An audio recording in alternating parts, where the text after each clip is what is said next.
नमस्कार, बहुत स्वागत है आपका। आप देख रहे हैं 10 का दस्तावेज और मैं हूं आपके साथ आयुषी नेगी। और बुलेटिन की शुरुआत करेंगे बड़ी खबर के साथ। गोरखपुर से बड़ी खबर आपको बता दें, पूर्व मंत्री हरिशंकर तिवारी का निधन हो गया है। शाम 6:30 बजे जटाशंकर स्थित आवास पर अंतिम सांस ली। लंबे वक्त से बीमार चल रहे थे हरिशंकर तिवारी। पूर्वांचल के बड़े ब्राह्मण नेताओं में इनकी गिनती होती थी। आपको बता दें कि पूर्वांचल के ब्राह्मणों में अच्छी पैठ रखने वाले पंडित हरिशंकर तिवारी ऐसी शख्सियत थे जो 5 बार कैबिनेट मंत्री रहे। सूबे में किसी भी राजनीतिक दल की सरकार आई, उन्होंने अपनी कैबिनेट में उन्हें जगह दी। 6 बार विधायक रहे तो 5 बार उन्हें कैबिनेट मंत्री बनने का भी मौका मिला था। हरिशंकर तिवारी ने पहला चुनाव 1985 में निर्दलीय लड़ा, फिर अलग अलग राजनीतिक दल के टिकट पर चुनाव लड़कर जीतते रहे। 3 बार कांग्रेस के टिकट पर चुनाव लड़कर जीते और यूपी सरकार में मंत्री भी बने। हरिशंकर तिवारी। वहीं सपा अध्यक्ष अखिलेश यादव ने भी हरिशंकर तिवारी के निधन पर शोक व्यक्त किया है। ट्वीट करके लिखा कि पूर्व मंत्री हरिशंकर तिवारी का निधन अत्यंत दुखद। ईश्वर दिवंगत आत्मा को शांति और शोक संतप्त परिजनों को ये असीम दुख सहने की शक्ति प्रदान करे। भावभीनी श्रद्धांजलि। वहीं गोरखपुर से भाजपा सांसद रवि किशन ने भी ट्वीट करके दुख जताया और लिखा कि पूर्व मंत्री श्री हरिशंकर तिवारी जी ने गोरखपुर स्थित आवास पर अंतिम सांस ली। महादेव अपने श्री चरणों में उन्हें स्थान दिया। रवि किशन, भाजपा सांसद गोरखपुर से, उनका ट्वीट आप देख रहे हैं। और यूपी में जल्द आएगी सरकारी कर्मचारियों की ट्रांसफर पॉलिसी। शासन ने तबादला नीति लाने पर काम शुरू किया है। सीएम योगी को भेजा गया है ट्रांसफर पॉलिसी का ड्राफ्ट। सीएम का अनुमोदन मिलते ही कैबिनेट में चर्चा होगी। अगली कैबिनेट बैठक में ट्रांसफर पॉलिसी को मंजूरी संभव मानी जा रही है। सूत्रों से ये बड़ी खबर है। ट्रांसफर पॉलिसी तैयार है, सीएम की मुहर का इंतजार है। शासन ने तबादला नीति का अनुमोदन मिलते ही अब कैबिनेट में इसकी चर्चा होगी और अगली कैबिनेट की बैठक में ट्रांसफर पॉलिसी को मंजूरी मिल सकती है। ये सूत्रों से फिलहाल जानकारी मिल रही है। शासन ने तबादला नीति लाने पर काम भी शुरू कर दिया है और अब सीएम योगी की मुहर का इंतजार है। सीएम योगी को ट्रांसफर पॉलिसी का ये ड्राफ्ट भेज दिया गया है और सीएम का अनुमोदन मिलते ही कैबिनेट में इस पर चर्चा होगी और संभव कहीं ना कहीं माना जा रहा है कि जब अगली कैबिनेट की बैठक होगी तो उसमें इस ट्रांसफर पॉलिसी को मंजूरी मिल सकती है। यूपी में ड्रग माफिया पर बड़े एक्शन की तैयारी है। सीएम योगी ने अफसरों को बड़े निर्देश दिए हैं। ड्रग के पूरे नेटवर्क का खात्मा हो। समाज के दुश्मन है ड्रग माफिया। ड्रग के अवैध कारोबार के खिलाफ अभियान तेज हो। गोरखपुर में होगा एनसीबी का नया जोनल ऑफिस। दरअसल मुख्यमंत्री योगी आदित्यनाथ की अध्यक्षता में एनकॉर्ड राज्य स्तरीय समिति की गोष्ठी हुई थी, जिसमें सीएम योगी ने ड्रग्स माफिया के खिलाफ सख्ती से तेज कार्रवाई करने को कहा और ये भी कहा कि ड्रग सोर्स की पड़ताल कर पूरे नेटवर्क को खत्म किया जाए। साथ ही नशा करने वालों के पुनर्वास पर फोकस किया जाए। इसके अलावा उन्होंने एनडीपीएस मामलों की फास्ट ट्रैक कोर्ट में सुनवाई के लिए विशेष न्यायालय गठित करने की भी बात कही है। साथ ही साथ पंडित दीनदयाल जयंती से महात्मा गांधी जयंती तक नशे के खिलाफ प्रदेश व्यापी जागरूकता अभियान चलाने को भी कहा है। तो ड्रग माफियाओं के खिलाफ यूपी में बड़े स्तर पर एक्शन देखने को मिलेगा आने वाले समय में। सीएम की तरफ से कड़े निर्देश इसे लेकर दिए गए हैं और तमाम सख्ती बरतने के भी आदेश सीएम योगी आदित्यनाथ की तरफ से दिए गए हैं। गोरखपुर में एनसीबी का नया जोनल ऑफिस बनाया जाएगा। झांसी, सहारनपुर, गाजीपुर में एएनटीएफ के थाने खुलेंगे। ड्रग माफिया के खिलाफ ये बड़ा एक्शन। ड्रग ट्रैफिकिंग के लिए सतर्कता भी बढ़ाई जाए, सीएम की तरफ से कहना।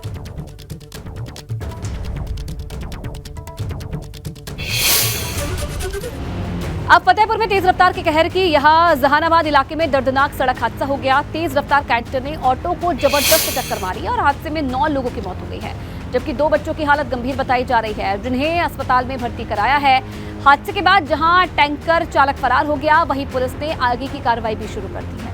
3 तस्वीरें आपके सामने। देखिए किस तरीके से यह हादसा हुआ। मौके पर लोगों की भीड़ जमा हो गई। 9 लोगों की मौके पर ही मौत हो गई। ऑटो सवार ये लोग बताए जा रहे हैं जिन्हें टैंकर ने अचानक से टक्कर मारी। इधर 2 बच्चे घायल बताए जा रहे हैं, जिन्हें हालांकि निजी अस्पताल में भर्ती करवाया इलाज के लिए। पुलिस भी मौके पर पहुंची और आगे की जांच की जा रही है। वहीं इस पूरे हादसे पर पीएम मोदी ने भी दुख जताया है। पीएम मोदी ने ट्वीट करके लिखा, उत्तर प्रदेश के फतेहपुर में सड़क हादसा हुआ, अत्यंत ही दुखद है। इसमें जिन्होंने अपने परिजनों को खोया उनके प्रति मेरी गहरी संवेदनाएं हैं। इसके साथ ही मैं घायलों के जल्द स्वास्थ्य होने की कामना करता हूं।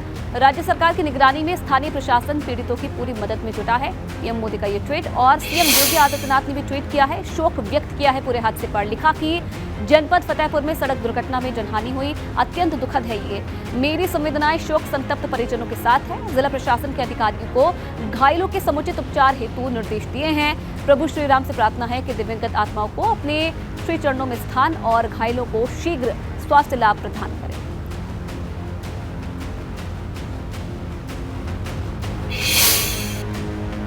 अब खबर हरदोई से है, जहां अलग अलग जगह हुए सड़क हादसों में 6 लोगों की जान चली गई। मल्लावा इलाके में हुए हादसे में जहां 3 चचेरे भाइयों की मौत हो गई है, वहीं कासिमपुर थाना क्षेत्र में 2 भाई और मंजिला इलाके में 1 शख्स की मौत हो गई है। ये सभी लोग शादी समारोह से वापस अपने घर लौट रहे थे और अचानक से हादसा हुआ। 3 अलग अलग जगह हादसे, 6 लोग की मौत इन हादसों में हो गई है।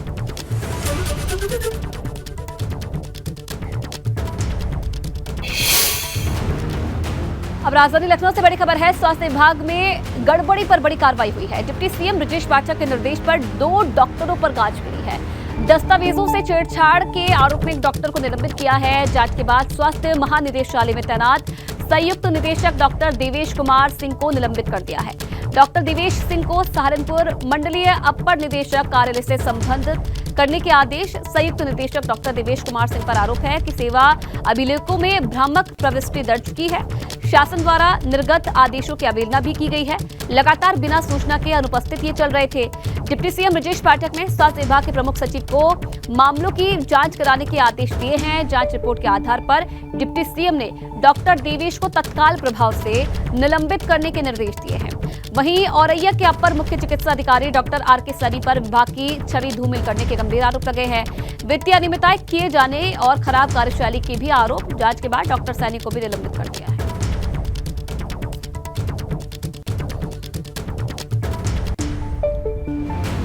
इधर अखिलेश यादव के बयान पर प्रदेश सरकार में औद्योगिक विकास राज्य मंत्री जसवंत सैनी ने निशाना साधा है। उन्होंने कहा कि हार के बाद अखिलेश के पास कुछ कहने के लिए नहीं है और तभी वो ऐसे बयान दे रहे हैं। जिन जिलों में सपा ने नगर पालिका की सीटें जीती है, वहां हार की समीक्षा की बात कर रहे हैं।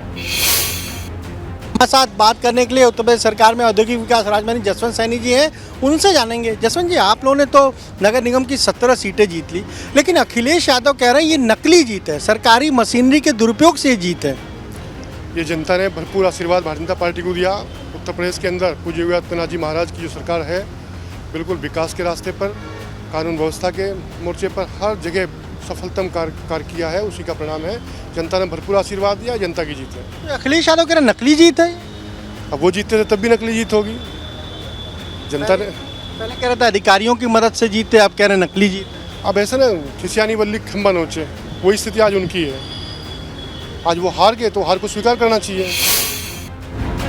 इधर निकाय चुनाव में करारी शिकस्त के बाद सपा में ही अब नसीहतों का दौर शुरू हो गया है। सपा के राष्ट्रीय महासचिव रामजी लाल सुमन के मुताबिक पार्टी लगातार चुनाव हार रही है, ऐसे में समीक्षा की जरूरत है। पार्टी नेतृत्व बैठे वैज्ञानिक तरीके से हम समीक्षा करें कि आगे आने वाले समय में अच्छा कैसे कर सकते हैं, इस पर हम विचार करेंगे और विचार नहीं इसको क्रियान्वित करेंगे, निश्चित रूप से अच्छे परिणाम आएंगे। अभी तो 2 दिन हुए चुनाव परिणाम को, थोड़े दिनों बाद हम लखनऊ जाएंगे, बैठ के बात करेंगे और हम ये अपेक्षा करेंगे, उनसे कहेंगे राष्ट्रीय अध्यक्ष जी से कि समीक्षा जरूर होनी चाहिए। भाजपा के फायर ब्रांड नेता और पूर्व विधायक संगीत सोम ने बढ़ती आबादी के खिलाफ मोर्चा खोल दिया है। 2024 लोकसभा चुनाव से पहले दिल्ली कूच का भी ऐलान किया है। उनका दावा है कि पश्चिमी यूपी से 25 जून को करीब 50 लोगों के साथ दिल्ली कूच करेंगे और ये कारवां मेरठ के सरधना में सलवा से गाजियाबाद होते हुए दिल्ली पहुंचेगा। संगीत सोम ने पंचायत में इस आंदोलन का ऐलान किया है और कहा है कि जनसंख्या विस्फोट खतरनाक है, लोगों को जागरूक करना होगा।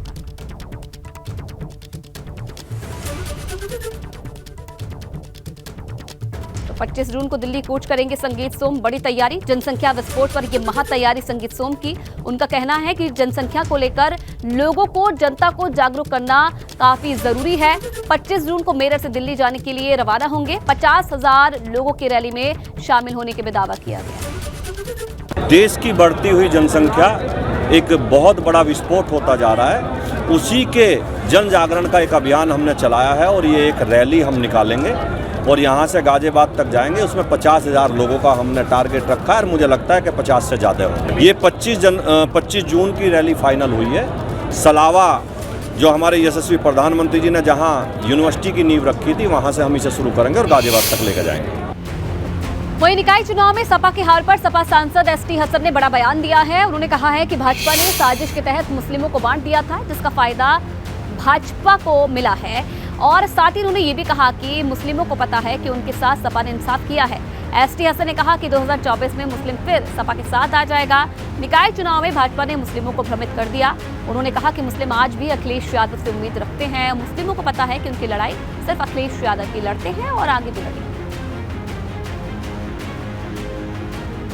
तो एसटी हसन की तरफ से ये बयान दिया गया है। 2024 में एक बार फिर से जो मुस्लिम समाज है वो समाजवादी पार्टी के साथ आएगा, क्योंकि भारतीय जनता पार्टी ने छलावा किया है, मुस्लिमों को भ्रमित किया है और इसलिए इस बार भारतीय जनता पार्टी को साथ मिला है मुस्लिम वोटर्स का। लेकिन आगे आने वाले समय में 2024 में मुस्लिमों को वापस से सपा का साथ देना होगा। आगे बढ़ेंगे। आगरा के प्रसिद्ध ऐतिहासिक मनकामेश्वर मंदिर के महंत योगेशपुरी जी महाराज ने कथावाचक देवकीनंदन ठाकुर का समर्थन किया है और उन्होंने कहा कि सभी लोगों को सकारात्मक रुख रखना चाहिए। ये एक ऐतिहासिक तथ्य है। मनकामेश्वर मंदिर के महंत योगेशपुरी जी महाराज हैं। सारा विषय महाराज जी आपके संज्ञान में है। आप किस तरह से देखते हैं? भगवान कृष्ण के विग्रह जामा मस्जिद की सीढ़ियों में दबे हुए हैं। इतिहासकार और तमाम तथ्यों के आधार पर याचिका भी मथुरा में भी दाखिल कर दी गई और अब देवकीनंदन जी ने आगरा कोर्ट में भी दाखिल कर दी है। आप कैसे देखते हैं? नहीं, एक पक्ष है, शायद सकारात्मक रूप है और हम लोग अभी भी कोर्ट की और प्रणाली के अंतर्गत में कोर्ट के ऊपर न्याय की बात करते हुए हम लोग आगे बढ़ रहे हैं। सबसे प्रमुख बात है और साधुवाद है देवकीनंदन जी को कि उन्होंने इस व्यवस्था प्रणाली को उन्होंने स्वीकारा है। रही बात जहां तक गोविंद देव जी की, अपना भगवान श्री कृष्ण की प्रतिमाओं का यहाँ पर रखने का, तो पहले लाल किला हुआ था, फिर उसके बाद में जामा मस्जिद भी हुआ है। अभी वर्तमान समय में चूंकि मैंने राजकिशोर जी को जो इतिहासविद रहे हैं, मैंने उनको पढ़ा, तो उनको पढ़ने के बाद में बहुत सारी किताबों का उन्होंने उल्लेख किया और उसमें उन्होंने यही उल्लेखित किया कि मंदिर को तोड़ा है औरंगजेब ने और औरंगजेब को तोड़ करके यही 70 में शाही फरमान जारी किया गया और वहाँ से मलबा तमाम चीज़ें लाई गई, भगवान कृष्ण के विग्रह लाए गए, जामा मस्जिद की सीढ़ियों में दबा दिया। जी बिल्कुल सत्य बात है और उसको ला करके यहाँ पे जामा मस्जिद चूंकि बगल में ही है, हमारे परिसर के बगल में ही है, उसको ला करके यहाँ पे दबाया गया है। तो ये ऐसा अगर किताब में उल्लेखित है और साथ ही में जो मुगल शासक जो औरंगजेब रहा, उसने अपनी किताब में शाही फरमान, क्योंकि उस जमाने में भी वही खाते उसके चलते थे, तो उसने उसमें भी उल्लेखित किया। तो वो अगर मूर्तियां यहाँ पर प्रतिष्ठापित हैं, यहाँ पे रखी हुई हैं, दबी हुई हैं, जिनको पैरों पे सीढ़ियों के नीचे जैसे कि कहा जा रहा है कि दबा करके रखा है, तो ये चीज गलत है और ये चीज केवल मेरे साथ में हो रहा है ये बात नहीं, बल्कि मैं चाहूंगा कि मुसलमान भाइयों से भी कि भाई वो लोग इस कदम को आगे लेकर के चले और उस प्रणाली में हमारा साथ दें। अगली खबर वाराणसी से है, जहां ट्रांसपोर्ट नगर योजना को लेकर पुलिस और किसानों के बीच में गुरिल्ला युद्ध हुआ है। जैसे ही प्रशासन की तरफ से किसानों की जमीन खाली कराने के लिए बुलडोजर लाया गया, तुरंत आक्रोशित किसानों ने पुलिस पर धावा बोल दिया और फिर पुलिस ने भी एक्शन लेते हुए किसानों पर लाठीचार्ज किया। इसके साथ ही 10 लोगों के खिलाफ केस दर्ज कर उन्हें गिरफ्तार कर लिया गया। वाराणसी के मोहनसराय में ट्रांसपोर्ट नगर योजना को लेकर आज किसानों और प्रशासन के बीच गुरिल्ला युद्ध देखने को मिला। दरअसल पिछले कई वर्षों से किसान मोहनसराय स्थित जो ट्रांसपोर्ट नगर योजना प्रशासन द्वारा बनाई जा रही है, उसको लेकर जमीन अधिग्रहण की बातें सरकार और प्रशासन द्वारा की जा rही है, लेकिन किसानों का आरोप है कि उन्हें उचित मुआवजा नहीं मिल रहा है। इस वजह से वो इस पूरे मामले को लेकर हाई कोर्ट में चले गए हैं, लेकिन प्रशासन उनकी ज़मीन को खाली कराने के लिए आज बुलडोजर लेके पहुंचा था, जिसके बाद किसानों ने पथराव शुरू कर दिया और पथराव के बाद प्रशासन ने ताबड़तोड़ लाठियां बरसाई, जिसमें दर्जन भर किसानों को चोट लगी है। हालांकि अब देखने वाली बात ये होगी कि प्रशासन और किसानों के बीच समझौता क्या होता है, लेकिन इस बीच इस पूरे मामले पर राजनीति भी शुरू हो गई है और तमाम पार्टी के लोग किसानों के साथ मिलकर धरना प्रदर्शन करते हुए देखने को मिल रहे हैं। कैमरा विशेष साथ नवीन पांडे, एबीपी गंगा, वाराणसी। ट्रांसपोर्ट नगर जो प्रस्तावित है उसकी ज़मीन वाराणसी विकास प्राधिकरण द्वारा अधिग्रहण हेतु तो बहुत पहले नोटिफाई कर दी गई थी, वर्ष 2000 में। उसका भुगतान भी काफ़ी समय पहले कर दिया गया था। नगर वाराणसी विकास प्राधिकरण ने बताया कि जब भी उनके अधिकारी वहाँ जाते हैं तो विरोध हो जाता था, इसलिए वो ज़मीन पर कब्जा नहीं ले पा रहे थे। वहाँ पर ट्रांसपोर्ट नगर का बसाया जाना है। इसी क्रम में आज पुलिस सपोर्ट के साथ पुनः कार्रवाई की गई, जिसमें कुछ अराजक तत्वों द्वारा विघ्न डालने का प्रयास किया गया। उनको हटा के फिर कार्रवाई पूर्ण की गई। शेष कार्रवाई कल की। इधर नोएडा पुलिस और एसटीएफ ने फर्जी कंपनी का खुलासा किया है। पुलिस ने मामले में 8 आरोपियों को गिरफ्तार किया है। पुलिस ने आरोपियों के पास से फर्जी आधार कार्ड, पैन कार्ड बरामद किए हैं। गैंग के सदस्य फर्जी आईडी तैयार कर बैंक से लोन लेते थे। पुलिस के मुताबिक गैंग ने अब तक 23 करोड़ का गबन किया है। बताया जा रहा है कि हाल ही में पुलिस को एक शिकायत भी मिली थी, जिसके बाद पुलिस मामले की जांच में जुट गई थी और आखिरकार पुलिस ने गैंग के सदस्यों को धर दबोचा है। गैंग के कुछ सदस्य फरार हैं, जिनकी तलाश अब में पुलिस अब जुट गई है।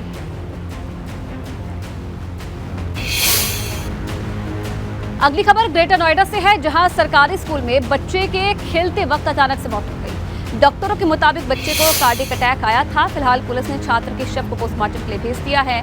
मामले में स्कूल की प्रधानाचार्य ने बताया कि बच्चे को अचानक से वो गश्त खाकर गिर गया, जिसके बाद बच्चे को निजी अस्पताल में भर्ती करवाया, जहां डॉक्टरों ने उसे मृत घोषित कर दिया।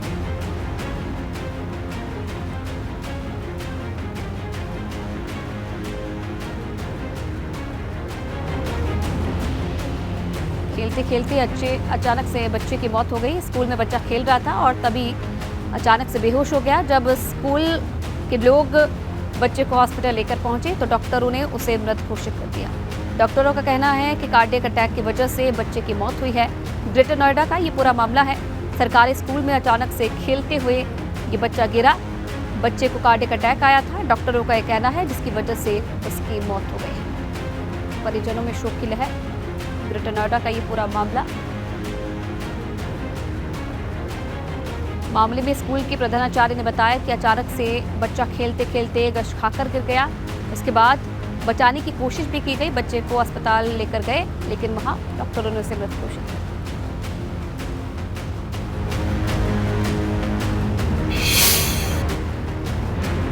उत्तराखंड के राज्यसभा सांसद अनिल बलूनी उत्तराखंड की योजनाओं में अक्सर कार्य करते नजर आते हैं। एक बार फिर से सांसद अनिल बलूनी की कोशिशों से पहाड़ों की रानी मसूरी को बड़ी सौगात मिली है।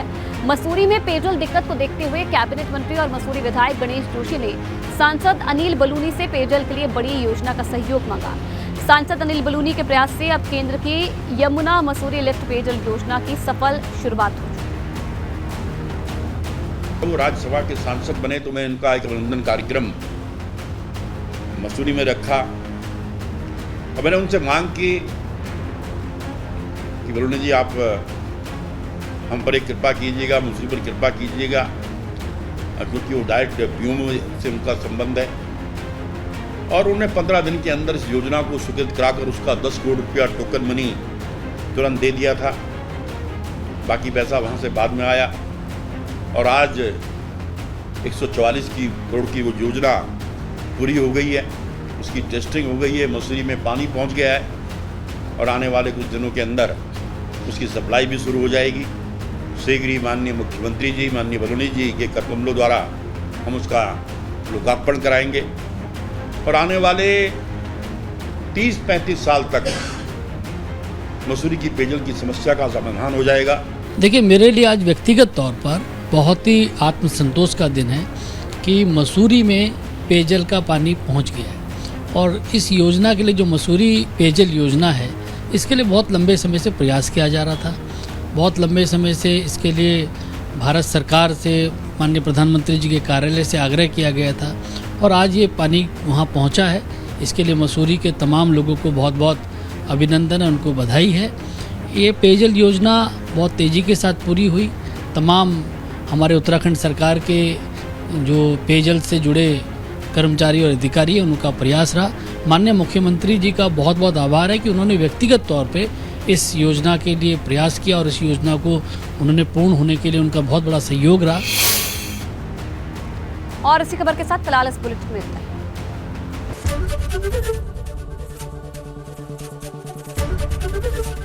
एबीपी गंगा, खबर आपकी, जुबान आपकी।